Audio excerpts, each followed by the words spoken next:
Hello all of you. PIB series में आप सभी का स्वागत है और आज हम लोग बात कर रहे हैं एक नई प्रेस रिलीज के बारे में। और ये प्रेस रिलीज बात कर रही है मिशन सक्षम आंगनवाड़ी और पोषण 2.0। और इसके द्वारा जो है जो हमारे बच्चे हैं उनको सप्लीमेंट्री न्यूट्रिशन जो है वो भारत देश के बच्चों को दिया जा रहा है, उसी के बारे में ये प्रेस रिलीज है। चलिए इसके बारे में डिटेल देखते हैं। और ध्यान देने लायक बात है आपके लिए ये रहेगी कि जितने भी एरियाज, जितनी भी लाइंस हम लोगों ने, जितने भी एरियाज को हमने ग्रीन कलर से इसको कलर किया है, हाईलाइट किया है, वो आपके एग्जाम के लिए इंपॉर्टेंट एरियाज रहेंगे। ठीक है, तो इन पे ग्रीन कलर वाले जो हाईलाइट्स हैं उनको बहुत ध्यान से रखिएगा, उनको ध्यान दीजिएगा और साथ ही साथ उनको नोट करते चलिएगा। तो देखिए, एक चीज होती है जिसको कहते हैं रिकमेंडेड डाइटरी अलाउंसेस, यानी कि जिस ऐसा भोजन जिसकी रिकमेंडेशन है हमारे जीवन को जीने के लिए बहुत सारे इस स्पेशल तरह के विशेष प्रकार के सूक्ष्म पोषक तत्व, दीर्घ पोषक तत्वों की जरूरत होती है, which are known as a macronutrient and micronutrients. There are essential for holistic growth and survival of the individual. और इसको जो जिस भोजन में, जिस खाने में ये सारी चीजें होती हैं उसका एक प्रोपोर्शन होना चाहिए, एक अनुपात होना चाहिए। इसी को हम कहते हैं रिकमेंडेड डाइटरी अलाउंसेस। और देखिए, ये तो हो गया कि रिकमेंडेशन किया, कि गवर्नमेंट ने कर दिया, कि डब्ल्यूएचओ ने कर दिया कि इतना प्रोटीन चाहिए पर डे, इतनी कैलोरीज चाहिए, इतने विटामिन मिनरल्स और जो आपके अदर एसेंशियल मिनरल्स हैं वो आपके खाने में मौजूद होने चाहिए। लेकिन साथ ही साथ दूसरी चीज होती है जिसको कहते हैं एवरेज डेली इनटेक, एडीआई। अब एडीआई जो है, जो औसतन आप खाना खाते हैं, वो अगर वो आरडीए के बराबर है, if ADI is equal to RDA, तो इसका मतलब क्या है कि आप जो है संतुलित भोजन कर रहे हैं, आपका भोजन पूरी तरह से संतुलित है। लेकिन समस्या कब आती, जो आपका एडीआई है यानी कि एवरेज डेली इन जो इनटेक है वो कहीं ना कहीं कम पड़ जाता है। बहुत सारी वजह हो सकती हैं। तो ऐसी वजहों से और खासकर इसमें से बहुत बड़ी वजह है जो जिसे हम कहते हैं गरीबी। भारत के बहुत सारे बच्चे जो है ऐसे परिवारों से आते हैं जो कि पुअर फैमिली से हैं, और उनके साथ समस्या कि उनका जो एवरेज डेली इनटेक है वो कभी भी रिकमेंडेड डेली अलाउंसेस के बराबर नहीं पहुंच पाता, उससे हमेशा कम ही रहता है। तो इस चीज को गैप करने के लिए आज से नहीं, बहुत सालों से चल रहा था आंगनवाड़ी प्रोग्राम। लेकिन अभी जो है एक मिशन सक्षम आंगनवाड़ी और पोषण 2.0, ये दो ऐसे प्रोग्राम्स जो गवर्नमेंट ने स्टार्ट किए हैं, जिसके द्वारा सप्लीमेंट्री न्यूट्रिशन, यानी आप बच्चा नॉर्मल खाना तो खाएगा ही, साथ ही साथ उसको अन्य तरह के पोषक पदार्थों को सप्लीमेंट दिया जाएगा ताकि उसका जो आरडीए है, जो रिकमेंडेड डाइटरी अलाउंस है, वो कंप्लीट हो सके और उसके शरीर का पूरा विकास हो सके। तो ये ऐसा किन बच्चों के लिए किया जाएगा, ये आपके एग्जाम के लिए इंपॉर्टेंट है। 6 महीने से लेकर के 6 साल के बच्चों को इस पे रखा गया है। इसके अलावा गर्भवती महिलाएं, जो प्रेग्नेंट वुमेन्स हैं, बहुत ज्यादा जरूरी है। अगर माँ ही डिफिशियंट होगी, माँ के अंदर ही भोज्य पदार्थों की कमी होगी, तो जाहिर सी बात उसके पेट में जो बच्चा पल रहा है वो भी जब पैदा होगा तो मेल न्यूट्रिशन का शिकार रहेगा, यानी कि उसमें भी कुपोषण के लक्षण दिखाई पड़ेंगे। और ऐसी स्थिति में अगर एक ही बार में माँ को गर्भावस्था के दौरान अगर हम खाना अच्छा दे पाए तो उसके होने वाले बच्चे का स्वास्थ्य अपने आप सही हो जाता है। तो ये इस वजह से प्रेग्नेंट वुमेन। दूसरा, लैक्टेटिंग वुमेन, ऐसी माएँ जो अपने बच्चों को स्तनपान करा रही हैं, वो भी बड़े ही क्रूशियल फेज में है, चाहे माँ की बात हो और चाहे माताओं पे निर्भर बच्चों की बात हो। तो ये इन माताओं को भी जो भोजन है वो कैसा उनको मिलना चाहिए, वो पूरी तरह से रिकमेंडेड डाइटरी अलाउंसेस के हिसाब से मिलना चाहिए, जो कि रिकमेंडेशन वहां पे होगी। इसके अलावा जो बच्चियां जो 14 साल से 18 वर्ष की उम्र में है, जो टीन एज में है, और जाहिर सी बात है इनकी बच्चियों के शरीर में शारीरिक बदलाव आ रहे हैं और इनमें ग्रोथ बहुत तेज गति से हो रही है। तो अगर इस ग्रोथ फेज में, क्योंकि इन्हें आगे चल के मातृत्व धारण करना है, ये जब विवाह संस्था में जाएंगी तो इसके बाद ही इनके बच्चे होंगे।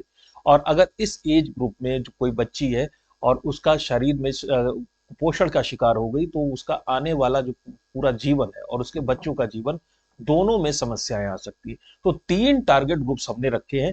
पहला हमने रखा है छोटे बच्चे जो 6 महीने से लेकर 6 साल तक के हैं। दूसरा गर्भवती महिलाएं हैं। और तीसरा जो आपका जो स्तनपान कराने वाली जो माताएं हैं उनकी बातें होती है। और चौथी आपकी जो टीनेज बच्चियां हैं, जो 14 से 18 वर्ष की उम्र में आती हैं, उनको भी इसके अंदर रखा गया है। इसमें एक खास बात जो इंपॉर्टेंट है आपके एग्जाम के लिए, कि टेक होम राशन, टीएचआर कहते हैं। यानी कोई जरूरी नहीं कि आप आंगनवाड़ी में बैठ के खाना खाइए, आप उसको घर भी ले जा सकते हैं। और उसको जैसे कि मॉर्निंग स्नैक्स की, सुबह के नाश्ते के वक्त का खाना, और जो दोपहर का खाना है, इस तरह के खाने को आप आंगनबाड़ी जाकर वहां से आप कलेक्ट कर सकते हैं। और ऐसे खासकर किस एज ग्रुप के लिए किया जाता है, 6 से लेकर 23 महीने, यानी कि ऐसी माताएं, ऐसे परिवार जिनके बच्चे बहुत छोटे हैं और जो आंगनबाड़ी नहीं आ सकते, उन बच्चों को घरों में ले जाकर उसका मॉर्निंग स्नैक्स है या फिर जो हॉट कुक मील है उनकी माताओं के लिए और बच्चों के लिए, वो आंगनबाड़ी से भेजा जाता है।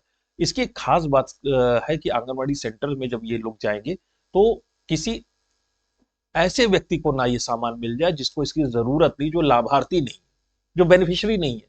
तो कैसे हम इस चीज को रोकें, क्योंकि भारत में बहुत सारा होता है, भारत के पूरे विश्व में होता है कि लीकेज की बड़ी समस्या है। तो उसका निदान करने के लिए हमेशा जैसे डिजिटल टेक्नोलॉजी बहुत काम आती है, वैसे यहाँ पे फेशियल रिकॉग्निशन सिस्टम यानी एफआरएस की सहायता से जो लाभार्थी, उसकी सही सही पहचान की जाती है और उसी को ये भोजन दिया जाता है, ताकि सही व्यक्ति पर, सही माँ के पास वो भोजन मिले, पहुंचे और उसके बच्चे तक ये भोजन डायरेक्टली या इनडायरेक्टली उस तक पहुंचे। अच्छा, इस शुरुआत ये जो नॉर्मल चाइल्ड में को ये जो कैलोरीज है, जो कार्बोहाइड्रेट्स है वो दिए जाते हैं, इसमें प्रोटीन दिए जाते हैं और साथ ही साथ 7 इंपॉर्टेंट है आपके लिए, 7 इसेंशियल माइक्रो न्यूट्रिएंट, सूक्ष्म पोषक तत्वों को इसमें प्रदान किया जाता है। तो ये जो है न्यूट्रिशनल नॉर्म्स के हिसाब से ही बनाया गया है। और ये न्यूट्रिशनल नॉर्म्स जो है नेशनल फूड सिक्योरिटी एक्ट 2013 के शेड्यूल टू में इसको रिवाइज किया गया था, फिर से पहले से ज्यादा अपग्रेड किया गया था। ये काम जनवरी 2023 में किया गया था, यानी कि पुराने जमाने और नए जो नॉर्म्स रिवाइज है उसमें बहुत ज्यादा अंतर दिखाई पड़ा है। और इसमें क्या किया गया रिवीजन के बाद, जो एडिशनल न्यूट्रिशन है उसको फिर जोड़ा गया था। खासकर जो ऐसे बच्चे जो सेवेरली एक्यूट मेलन्यूट्रिशन का शिकार है, यानी कि SAM का शिकार है, उनके लिए ये काम किया गया था। और खासकर इस एज ग्रुप में 6 महीने से लेकर 5 साल तक के बच्चों को इसमें रखा गया था। और इसमें उनको कैसे उन तक ये भोजन पहुंचाया गया, with the help of take home ration, यानी कि जो अभी हम लोगों ने डिस्कस किया कि आंगनबाड़ी में ही जाने की जरूरत नहीं, आंगनबाड़ी से किसी भी व्यक्ति को भेजकर जो जिसका रिकॉग्निशन किया जा सके उसके द्वारा खाने को घर तक भेजा जा सकता है। और जो पुराने नॉर्म्स थे उसमें खास बात क्या थी, वो कैलोरी स्पेसिफिक थे।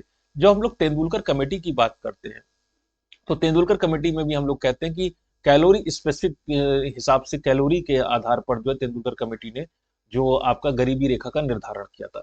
वैसे ही ये जो आपका जो ये जो ओल्ड नॉर्म्स है ये भी कैसे थे, कैलोरी स्पेसिफिक थे। लेकिन वक्त बदला, भारत की स्थिति बदली और अब भारत ने इन नॉर्म्स को क्या किया है, रिवाइज कर दिया है। अब ये मोर कॉम्प्रिहेंसिव और बैलेंस्ड नॉर्म्स हो गए, यानी पहले ज्यादा बैलेंस है। और यहाँ पे क्वांटिटी और क्वालिटी दोनों पे ध्यान रखा गया। क्वांटिटी पे ध्यान रखना जरूरी है, ऐसा नहीं कि 2 चम्मच खाना दे दिया उससे किसी का क्या पेट भरेगा, या खाने में केवल कार्बोहाइड्रेट ही दे दिया, पेट तो भर गया लेकिन जो न्यूट्रिशनल रिक्वायरमेंट है वो पूरी नहीं हुई। तो यहाँ पे भारत सरकार ने क्वांटिटी के साथ साथ क्वालिटी के ऊपर ध्यान रखा है कि दोनों की चीजों की जो पूर्ति है वो माताओं और बच्चों को हो सके। और इसमें जो प्रिंसिपल ऑफ डाइट्स हैं वो उसमें डाइवर्सिटी मतलब विभिन्न प्रकार का भोजन जो है वो माताओं और बच्चों तक पहुंचाया जा रहा है। इसमें प्रोटीन, फैट, और फैट में भी कौन सा, हेल्दी फैट्स, माइक्रोन्यूट्रिएंट्स यानी कि सूक्ष्म पोषक तत्व जिसमें बहुत इंपॉर्टेंट होते हैं calcium, zinc, iron, dietary folate बड़े इंपॉर्टेंट होते हैं। फोलिक एसिड कहा जाता है, इसकी कमी से लोगों में एनीमिया हो जाता है, खासकर प्रेग्नेंट लेडीज में और टीनेज गर्ल्स में एनीमिया के लक्षण उत्पन्न हो जाते हैं। विटामिन ए, विटामिन B6 और विटामिन B12, इस तरह की चीजों को इसके अंदर इंक्लूड किया गया है। तो ऐसे इंक्लूजन करने के बाद मिनिस्ट्री ने अभी comprehensive guideline for supplementary nutrition इसको अभी अभी रिलीज किया, अभी हाल ही में इसको रिलीज किया गया, जिसमें क्वालिटी, डाइवर्सिटी, एक्सेसिबिलिटी, जो सप्लीमेंट्री न्यूट्रिशन की उसको पहले से ज्यादा इंप्रूव किया गया है। तो ये बड़ा ध्यान दिया गया है इस चीज में कि लगातार जो भोजन बच्चों को प्राप्त हो रहा है, माताओं को प्राप्त हो रहा है, टीनेज गर्ल्स को मिल रहा है, वो जो है उसकी क्वांटिटी और क्वालिटी पहले से लगातार बेटर हो सके, क्योंकि ये माताएं और ये बच्चियां आने वाले भारत का भविष्य है। इनके ऊपर आने वाले भारत का पूरा दारोमदार है। और इनके मेल न्यूट्रिशन का शिकार होने के, और जो छोटे बच्चे हैं अभी 5 साल से लेकर 6 महीने से लेकर के 6 साल तक के जो बच्चे हैं, अगर ये मेल न्यूट्रिशन का शिकार हो गया तो आने वाली पीढ़ी जो है उसमें आप कह सकते हैं जंग लग जाएगा, और वो देश के लिए अच्छी बात नहीं है। तो इसी को आगे कंटिन्यू करते हुए एक्सेसिबिलिटी को इम्प्रूव करने के लिए और कंजप्शन ऑफ सप्लीमेंट्री न्यूट्रिशन करने के लिए स्टेट और यूनियन टेरिटरीज जो हैं उनको, बहुत बड़ी इंटरेस्टिंग बात है, फुल फ्लेक्सिबिलिटी दी गई है। किस चीज के लिए फ्लेक्सिबिलिटी दी गई है, to design menu and recipe, अपना मीनू खुद से डिजाइन कर पाए। अभी हमने देखा कि साउथ इंडिया में भी एक बात हो रही थी कि आंगनवाड़ी में ये कोशिश की जा रही है कि जो मिड डे मील है, खासकर मिड डे मील में अभी बात आई है, साउथ इंडिया के एक राज्य ने इस बात पे विचार कर रहा है कि मिड डे मील में हफ्ते में एक दिन वो चिकन बिरयानी जो है बच्चों को दे सके, क्योंकि उसका न्यूट्रिशनल वैल्यू जो है उन बच्चों के लिए ज्यादा बेटर रहेगी। तो यहाँ पे हम दिखाई पड़ रहा है कि ऐसा कोई रिजिड नहीं है। साउथ इंडिया में जो डाइटरी हैबिट्स हैं वो अलग है, अलग तरह का भोजन लोग पसंद करते हैं, नॉर्थ ईस्ट में अलग तरह का भोजन पसंद करते हैं, नॉर्दर्न इंडिया में भोजन का जो इनटेक है, जो हमारा फूड हैबिट्स है वो अलग किस्म की है। तो हर राज्य को, हर यूनियन टेरिटरी को अपने रीजनल लेवल के हिसाब से, अपने कल्चरल जो इंक्लिनेशन है, अपनी फूड हैबिट्स के हिसाब से अपना मेनू जो है वो डिसाइड करने की यहाँ पर पूरी आजादी दी गई। ये बड़ी इंपॉर्टेंट बात है कि पता चला साउथ इंडिया का व्यक्ति है, नॉर्थ ईस्ट का व्यक्ति है और उसको पंजाब का खाना खाने को मिल रहा है, क्योंकि मीनू जो है दिल्ली में बैठ के यूनिफॉर्म मीनू बना दिया गया। तो ऐसा नहीं है, सबको अपना अपना मीनू डिसाइड करने की फ्लेक्सिबिलिटी दी गई। बस उसमें कंडीशन ये रख दी गई है कि क्वांटिटी और क्वालिटी से समझौता नहीं होगा, और ये सारे साथ के साथ माइक्रोन्यूट्रिएंट, प्रोटीन और कार्बोहाइड्रेट इनके एडिक्वेट अमाउंट में उन लोगों को मिलना जरूरी है। तो ये सप्लीमेंट्री न्यूट्रिशन क्या क्या चीज इनकॉर्पोरेट करेंगे?